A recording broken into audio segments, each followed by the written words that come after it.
Selamat malam dan salam sejahtera buat kita semua.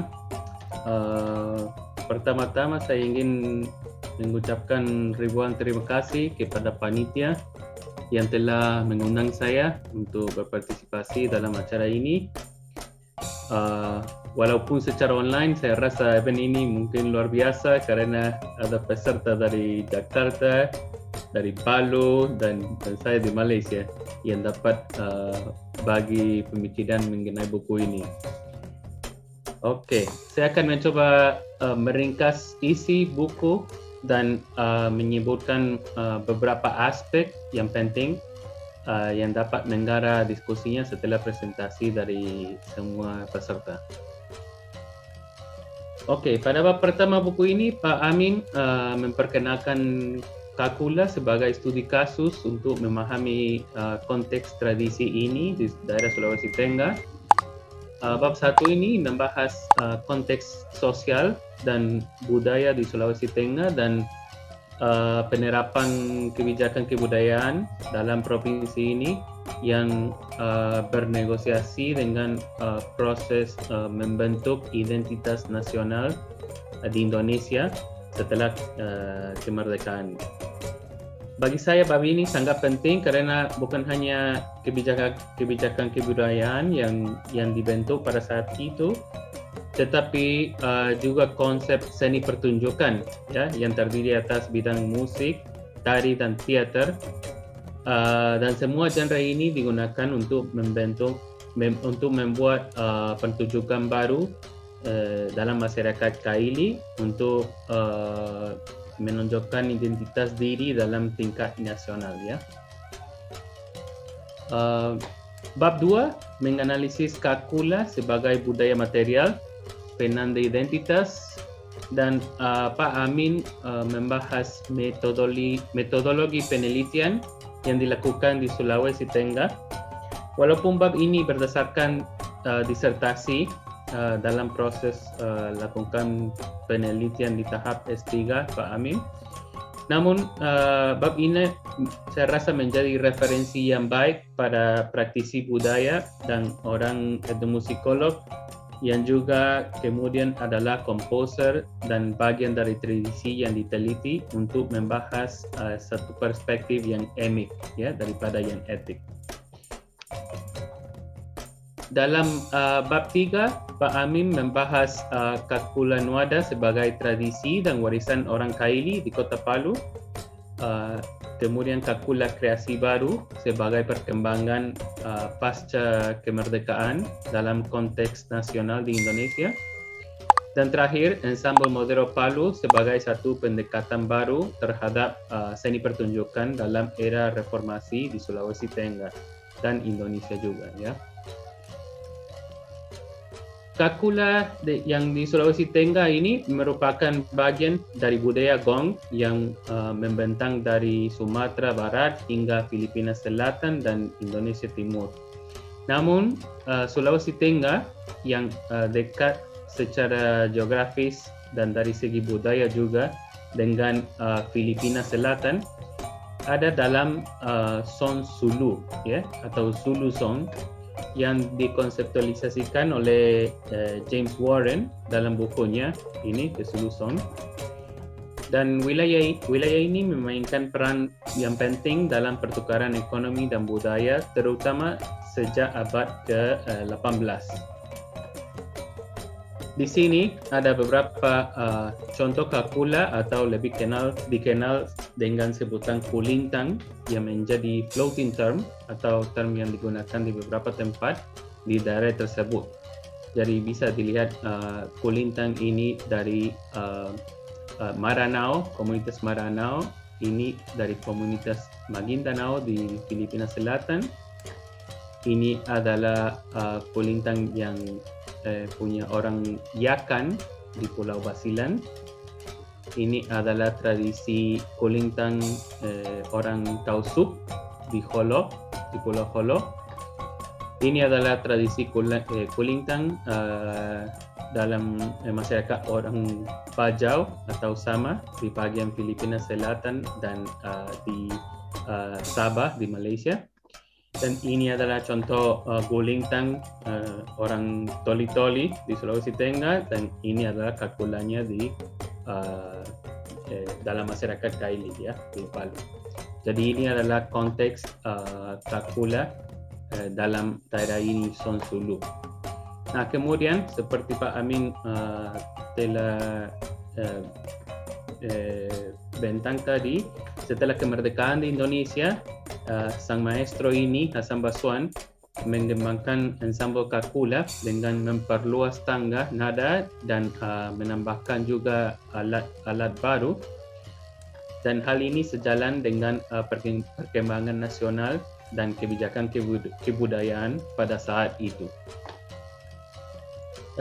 Nah kemudian ensemble Modern Palu ini menjadi satu pendekatan baru di era reformasi yang berfokus pada alat dan tradisi Kaili, dan daripada mengikuti arah kebijakan kebudayaan nasional, ensemble ini berfokus pada pengembangan lokal sebagai alternatif yang menggunakan instrumen baru seperti misalnya lalobe atau suling bambu yang ada dalam ritual Balia yang dulu tidak digunakan di zaman Orde Baru ya. Dan ensemble ini juga memasukkan lagu-lagu daerah antara perkembangan yang lain ya. Okey, dalam bab 4 Pak Amin membandingkan kakula Nuada dan kakula kreasi baru dari segi identitas dan fungsi sosial. Kakula Nuada ini sebagai identitas Madika dan Paranaka, dan kakula kreasi baru sebagai identitas provinsi dalam bangsa ya, sebagai identitas nasional. Nah, setelah kemerdekaan di Sulawesi Tengah ada dua pendekatan awal untuk pengembangan tarian baru, yaitu tari sebagai garapan tarian tradisional, yang salah satu contoh ini adalah Pajoge Maradika dalam masyarakat Kaili, dan ciptaan tarian daerah, dan salah satu contoh adalah tari Pomonte ini. Tari Pomonte ini menjadi satu tari penting dan menjadi simbol juga Sulawesi Tengah ketika ditampilkan di luar daerahnya. Pada awalnya ia memiliki berbagai motif gerakan seperti notabe atau menghormati, nomonte atau membaja, nombayu atau menggebuki, dan lain-lain. Tetapi akhirnya beberapa jumlah motif dikurangi dan tari ini diajarkan di beberapa sekolah di Sulawesi Tengah sampai pada tahun 2010 ini dibuat satu tari Pomonte massal di Sulawesi Tengah. Okey, kemudian dalam bab 5 Pak Amin fokus secara khusus pada kakula Nuada Talise dan melihat identitas etnik ensemble, pendekatan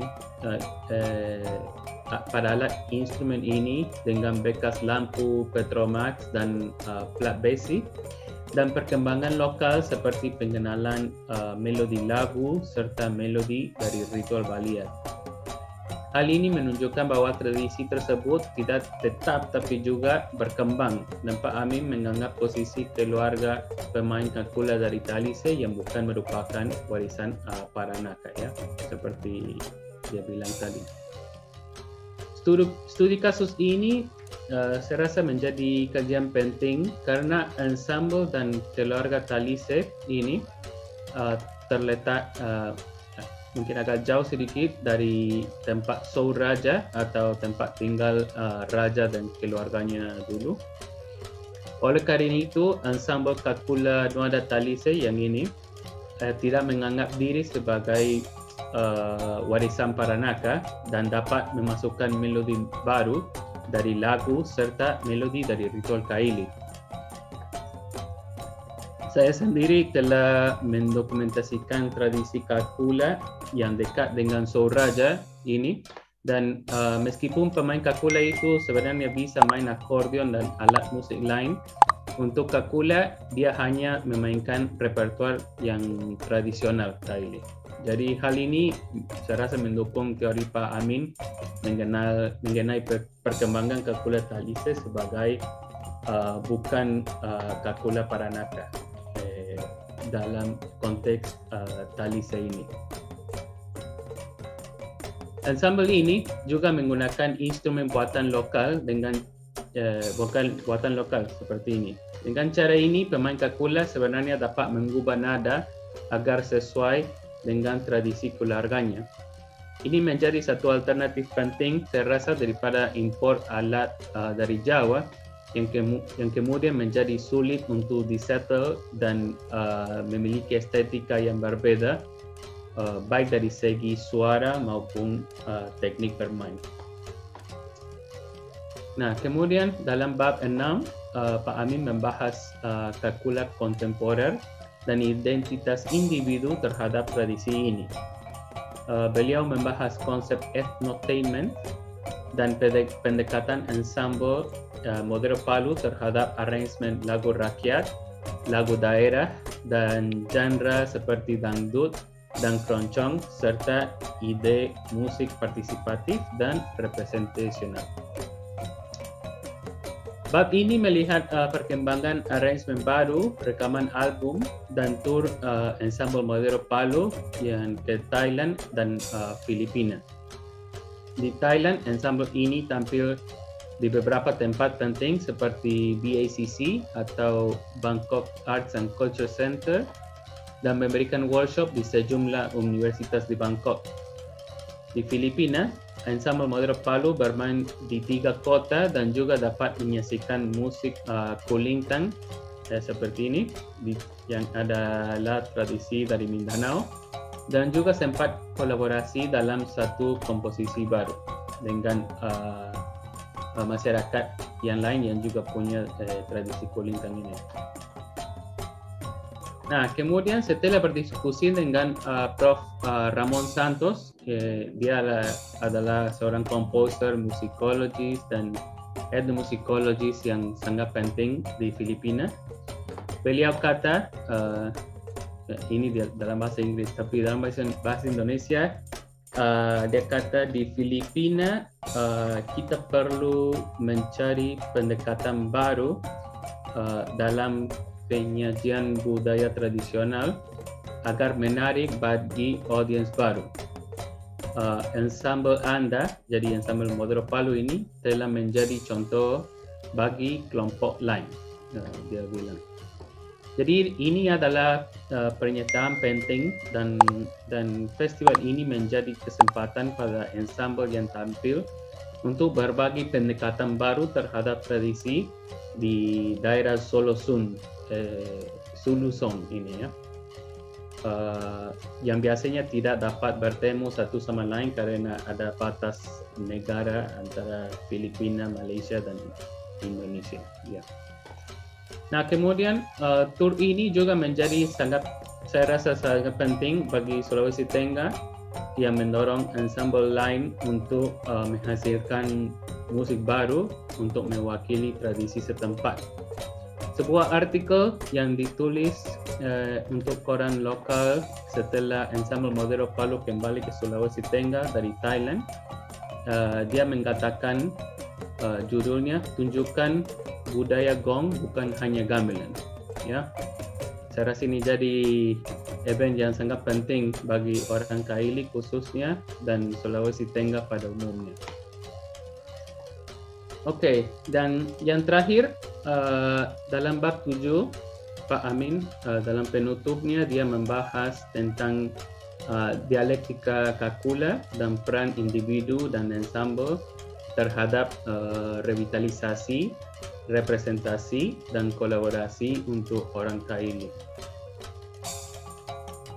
Ada mungkin banyak yang pertama saya rasa dalam buku ini adalah monografi atau monograf yang pertama dalam bidang etnomusikologi mengenai orang Kaili. Ini adalah studi etnomusikologi pertama dari orang Kaili terhadap tradisi mereka sendiri. Ini juga adalah buku pertama mengenai kebijakan kebudayaan di Sulawesi Tengah, agar kita dapat memahami proses perkembangan seni pertunjukan di Sulawesi, di Indonesia Timur, dan juga di beberapa provinsi yang terletak di luar Jawa. Ya. Dan ya, semoga buku ini dapat melahirkan publikasi baru untuk memahami dampak kebijakan kebudayaan terhadap seni pertunjukan di Indonesia. Dan mungkin sampai itu sampaian saya. Terima kasih banyak untuk semua dan panitia karena telah mengundang saya. Saya minta maaf jika ada kata yang kurang tepat atau yang salah diucapkan, dan semoga kita dapat diskusi lebih lanjut sebentar lagi ya. Oke, terima kasih.